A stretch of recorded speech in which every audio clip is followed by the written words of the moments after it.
Lieutenant Commander Saburo Sakai's hand hovered above the intelligence report, his single working eye, his other lost to American fire a year before, moving across the words that made him laugh aloud in the muggy operations tent. The Americans, it said, had unveiled a new fighter, heavy as a bomber, broad as a transport. They called it the Hellcat. Intelligence estimated it weighed twice as much as the Zero. Another flawed American design, he thought. Through the tent flaps, rows of A6M Zeros gleamed on the steel-planked airstrip, sleek, agile, deadly. For 2 years, these fighters had ruled the Pacific skies. British Hurricanes, American P-40s, Dutch Buffaloes, all had perished beneath their guns. The Americans' newest machine, this overweight Hellcat, would fall like the rest. What Sakai and his fellow naval aviators at Rabaul did not yet know was that in exactly 30 days, the supposed failure would begin the systematic destruction of Japanese naval aviation. The F6F Hellcat would record a kill ratio of 19-1, claiming 5,223 enemy aircraft for only 270 of its own lost in aerial combat. It would redefine carrier warfare, shatter Japan's air power, and expose that the Zero's supremacy had rested on fragile assumptions.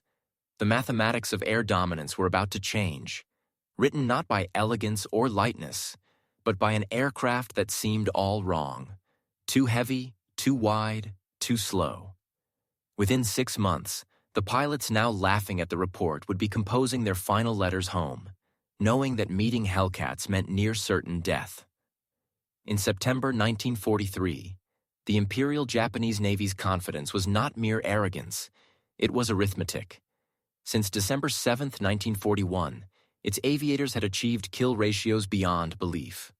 At Pearl Harbor, they lost 29 aircraft while destroying 347. In the Philippines, 7 losses for 103 kills. Over Darwin, 2 for 30. The British Far East Fleet's air arm erased. The Dutch East Indies Air Forces gone within days. At the heart of this dominance flew the Mitsubishi A6M Zero, an aircraft that had rewritten the fundamentals of fighter design. When captured examples were tested by American engineers in 1942, they initially dismissed the performance data as impossible. A fighter with the range of a bomber, the agility of a biplane, and the firepower to annihilate anything it caught.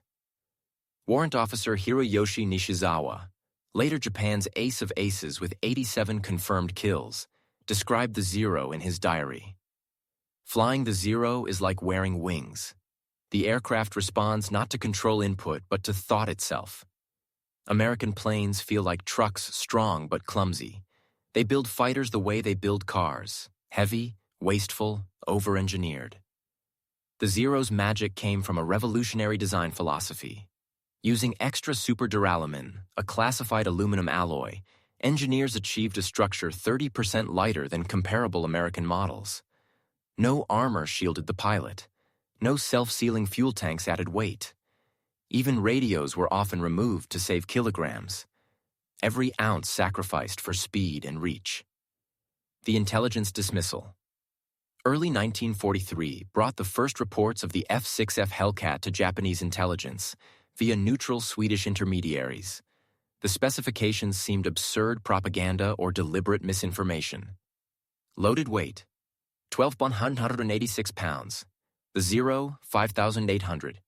Wing area, 334 square feet, paired with a blunt radial engine. It carried 2,400 rounds of ammunition, armor plate on all sides, bulletproof glass, and self-sealing fuel tanks holding 250 gallons. Captain Minoru Genda, the tactical mastermind behind Pearl Harbor, reviewed the dossier at Combined Fleet Headquarters. His surviving analysis, preserved in Japanese archives, was curtly dismissive. The Americans have learned nothing. This Hellcat continues their misguided idea, trying to overcome skill through machinery. A Zero will dance circles around it. The mathematics seemed to support him. The Zero's wing loading 22 pounds per square foot gave it a turning radius of roughly 600 feet. The Hellcats, at 36.5, suggested over 900. In a turning fight, the core of Japanese air tactics, The Hellcat appeared helpless. The first glimpse. September 30th, 1943, Marcus Island. Petty Officer First Class. Yoshio Fukui flew escort for a reconnaissance plane when he saw them. 6 dark blue shapes climbing from the southeast. His first thought, written in his after-action report, was simple.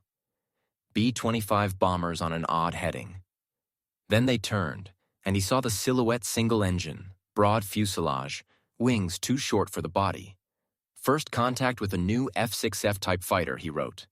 Initial impression: Americans have mounted fighter guns on a torpedo bomber. He engaged using standard doctrine-turning combat, where the Zero always held the edge. Fukui rolled into a diving turn, expecting the American fighter to continue straight, allowing him to slip onto its tail. Instead, something unprecedented occurred. The Hellcat didn't flee. It didn't even try to turn. It went vertical, powered by a Pratt & Whitney R2800 Double Wasp delivering 2,000 horsepower 700 more than the Zero's Nakajima Sakai. The Hellcat soared upward at 3,500 feet per minute. Fukui, attempting to follow, saw his airspeed bleed away as the Zero strained against gravity. At 15,000 feet, the Hellcat performed an impossible maneuver for its size, a hammerhead turn that placed it squarely on Fukui's tail. The American fired from 400 meters, Fukui wrote. 6 guns, not 4 as expected. The volume of fire was unbelievable. My aircraft took 17 hits in 3 seconds. I escaped only by spinning out of control. He barely limped back to Marcus Island, his Zero shredded with holes. His wingman, Petty Officer Second Class Masao, never returned, nor did the reconnaissance plane they had been protecting.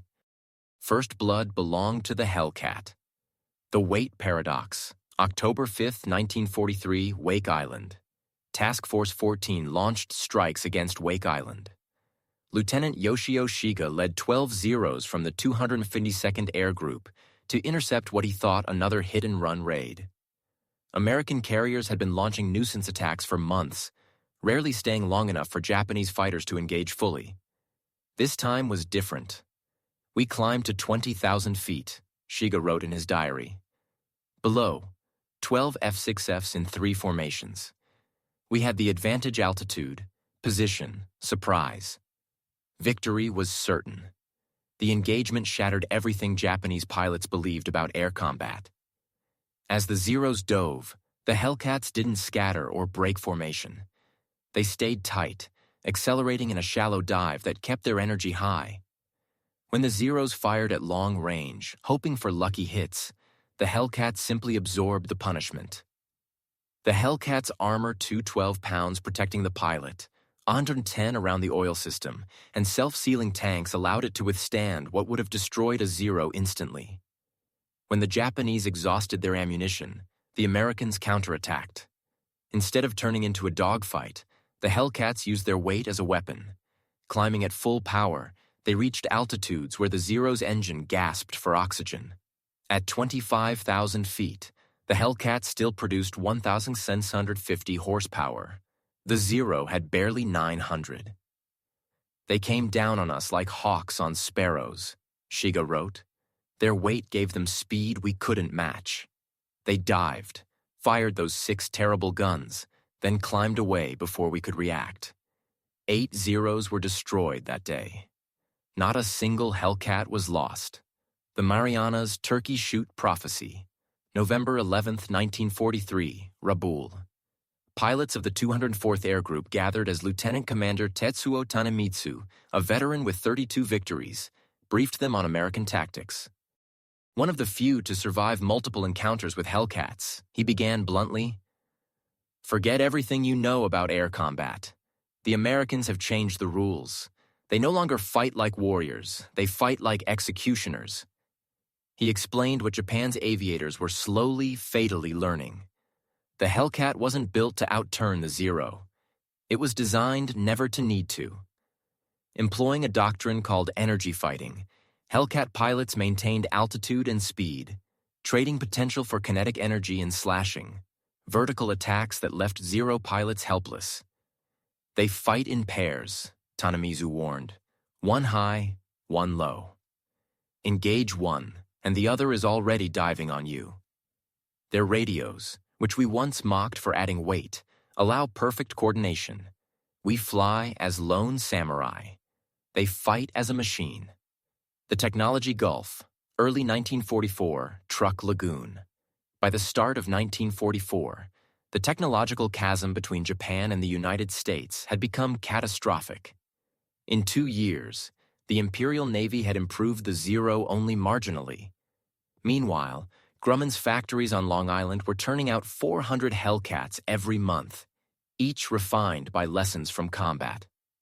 Hellcat production incorporated what Japan could not.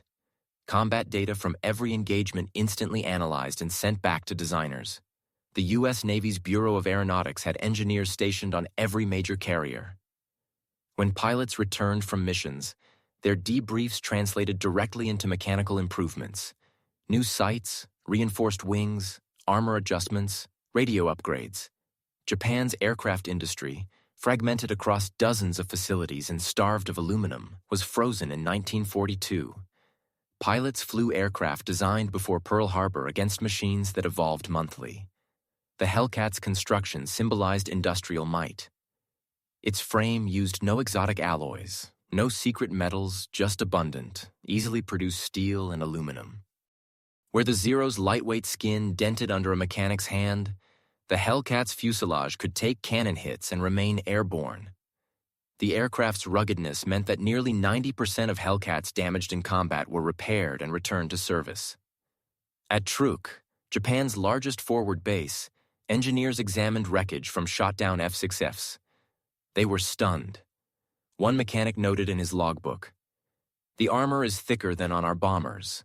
The design is not clever but powerful. It is not a sword, it is a hammer." The pilot equation, February 1944, Kwajalein Atoll. The U.S. Navy's strategic formula for victory relied not only on superior machines, but on a ruthless understanding of human attrition. By early 1944, Japanese naval aviation had lost nearly every veteran of the 1941-1942 campaigns. The elite cadre trained before the war, around 3,500 men, had been reduced to less than 600. Training new aviators in Japan took 18 months, requiring 500 flight hours. The Americans cut this to 6 months, producing thousands of competent, though not exceptional pilotsmen trained specifically to exploit the Hellcat's strengths, rather than master acrobatic dogfighting. Captain David McCampbell, who would later become America's top Navy ace with 34 victories, described the difference. "We weren't taught to duel. We were taught to kill. The Hellcat let us do that without heroics." Japan's rushed pilot programs could not replace experience. Instructors were pulled from training schools to fill combat squadrons, leaving raw recruits to be trained by other students. Average flight time before combat dropped from 700 hours in 1942 to less than 100 in 1944. Lieutenant Commander Tanamizu, who had warned his men months earlier, wrote home bitterly. "The Americans send up children in machines that can survive anything. We send up children in paper kites and call it honor." The Formosa Revelation, October 1944, Taiwan Strait. When the U.S. Navy launched pre-invasion strikes against Formosa, Japanese commanders believed they faced the entire American fleet. They committed over 600 aircraft from Kyushu and Formosa bases. Among them were 160 newly built Zero variants, escorted by the latest Yokosuka D-4Y dive bombers. The Americans sent 1,000 Hellcats. The resulting 3-day air battle was chaos. For Japan, it became a massacre. U.S. pilots claimed 550 kills. Even accounting for overclaiming, Japanese records later confirmed losses exceeding 400 aircraft. Ensign Yoshiro Hashiguchi, one of the few survivors, wrote in his post-war memoir, "We took off believing we were going to destroy the enemy fleet. Instead, we entered a hurricane of tracers. Their fighters appeared everywhere, high above, low below, even from behind clouds. You could not turn, could not dive. Wherever you went, a Hellcat was waiting." He described one haunting image: a lone Hellcat flying beside a burning Zero for several seconds before banking away. The American pilot looked at me through his canopy, Hashiguchi recalled. He did not smile. He simply pulled the trigger and ended it. By the end of October, Japan's carrier-based air power was effectively annihilated. The Imperial Navy could no longer defend its own fleet. The Hellcat had achieved not just air superiority, but total aerial domination. The Great Marianas Turkey Shoot, June 19, 1944. The phrase was born in a few chaotic hours over the Philippine Sea. Task Force 58, with 902 Hellcats aboard 15 carriers, faced the largest aerial assault Japan had ever mounted, over 450 carrier and land-based aircraft launched to defend the Marianas. From the radar screens aboard the USS Lexington, the waves appeared like a living storm blips growing thicker, closer. But the outcome was already predetermined. The Americans now controlled the unseen dimension of war: radar interception. Every squadron of Hellcats was guided with mathematical precision to intercept the incoming Japanese formations long before they neared the fleet. Lieutenant Alex Vrasiu of the Lexington shot down 6 aircraft in 8 minutes, using only 360 rounds of ammunition. "They came straight at us," he recalled. "No coordination, no radio control, just courage, and it wasn't enough." By the day's end, 273 Japanese aircraft had been destroyed. American losses, 29, a kill ratio of more than 9-1. The next day, carrier aircraft sank the remaining Japanese carriers Hyo, Taiho, and Shokaku, leaving Japan's once-invincible fleet blind and toothless. The event would forever be remembered as the Great Marianas Turkey Shoot, a slaughter so one-sided that even U.S. pilots were left in disbelief. Commander David McCampbell wrote, "We weren't fighting a war anymore. We were erasing an air force." The Leyte Gulf Record. October 1944. The destruction of Japan's air arm culminated during the Battle of Leyte Gulf. It was the largest naval battle in human history for engagements across 100,000 square miles of ocean. For the Hellcat pilots of Task Force 38, it was also the deadliest harvest of their careers. On October 24th, American carrier groups struck Admiral Ozawa's decoy fleet north of Luzon.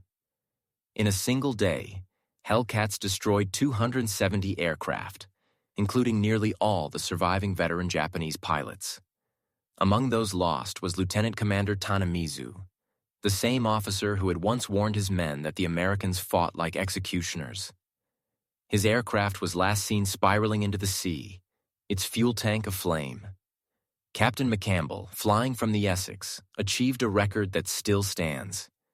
Leading just one wingman, he engaged 40 Japanese aircraft over the Sibuyan Sea and shot down 9 in a single sortie. When he landed, he had only 2 bullets left. Japanese naval aviation ceased to exist that week. The carriers that had struck Pearl Harbor were either sunk or immobilized. The pilots who had once terrified the Pacific were gone. The psychological collapse. Late 1944. By the end of 1944, Japan's surviving aviators no longer flew to win. They flew to die. Training fields in Kyushu filled with teenagers barely able to take off, let alone land. Mechanics had to push their aircraft onto runways because fuel was too scarce for taxiing. The first organized kamikaze units were formed not out of fanaticism, but despair. The logic was brutally simple. If a Zero could no longer outfly or outgun an American fighter, perhaps it could still kill by crashing. The very word kamikaze, divine wind, was a desperate invocation of a mythical past that technology had erased. American pilots, meanwhile, struggled to comprehend their opponent's mindset. Lieutenant Robert Duncan wrote after Okinawa, "We couldn't understand them. They weren't fighting anymore. They were just dying." The Okinawa Apocalypse, April to June 1945.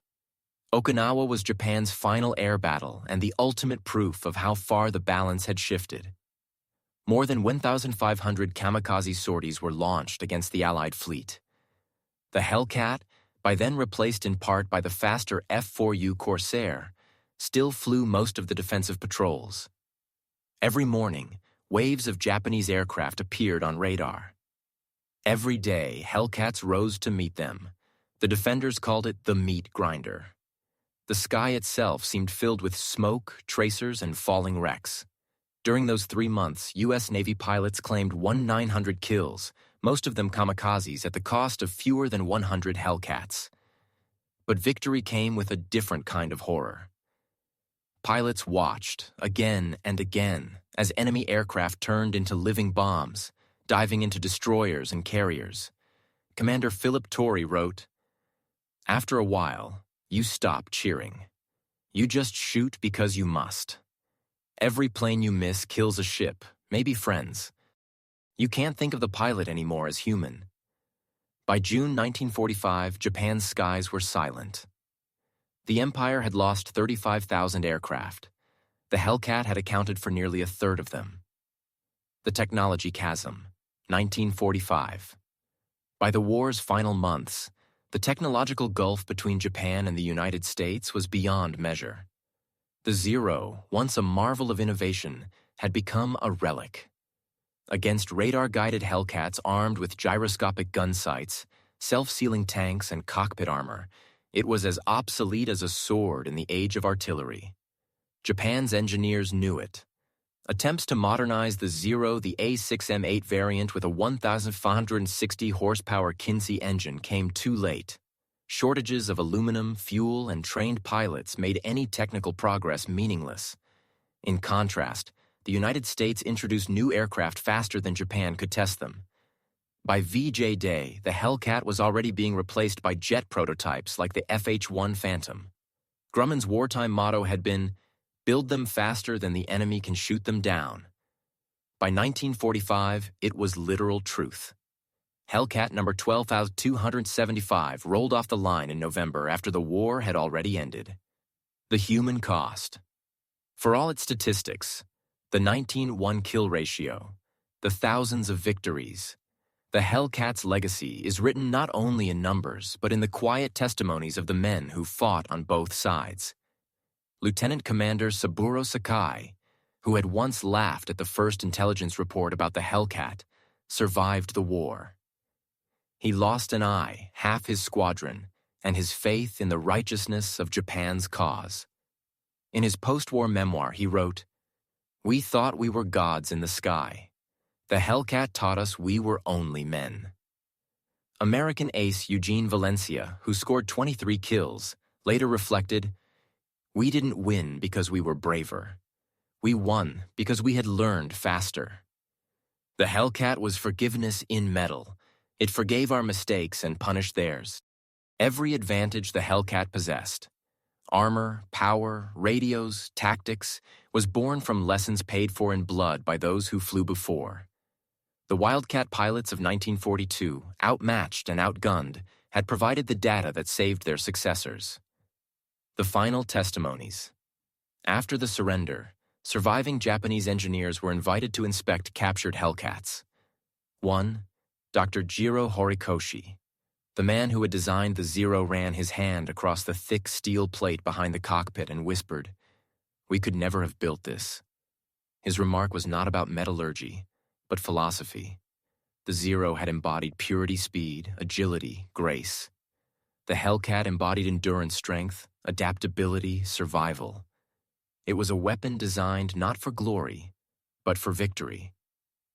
When American test pilots later flew captured Zeros at Wright Field, they confirmed the cruel truth. In a turning fight, the Zero still outmaneuvered the Hellcat, but no Hellcat pilot would ever willingly turn with one. The war had moved beyond the duel. The judgment of history, historians have often described the Pacific Air War as a clash between two civilizations of engineering, the artisan and the industrial, the aesthetic and the pragmatic. The Hellcat was not beautiful. It lacked the Zero's elegance, the Spitfire's grace, the Mustang's sleek menace. It was blunt, functional, even awkward. But it was perfect for the war it fought. The Hellcat was not the best fighter of World War II in speed or maneuverability. It was, however, the most effective. It destroyed more enemy aircraft than any other Allied plane. It won the largest air battles in naval history. It turned the tide of a war that once seemed unwinnable.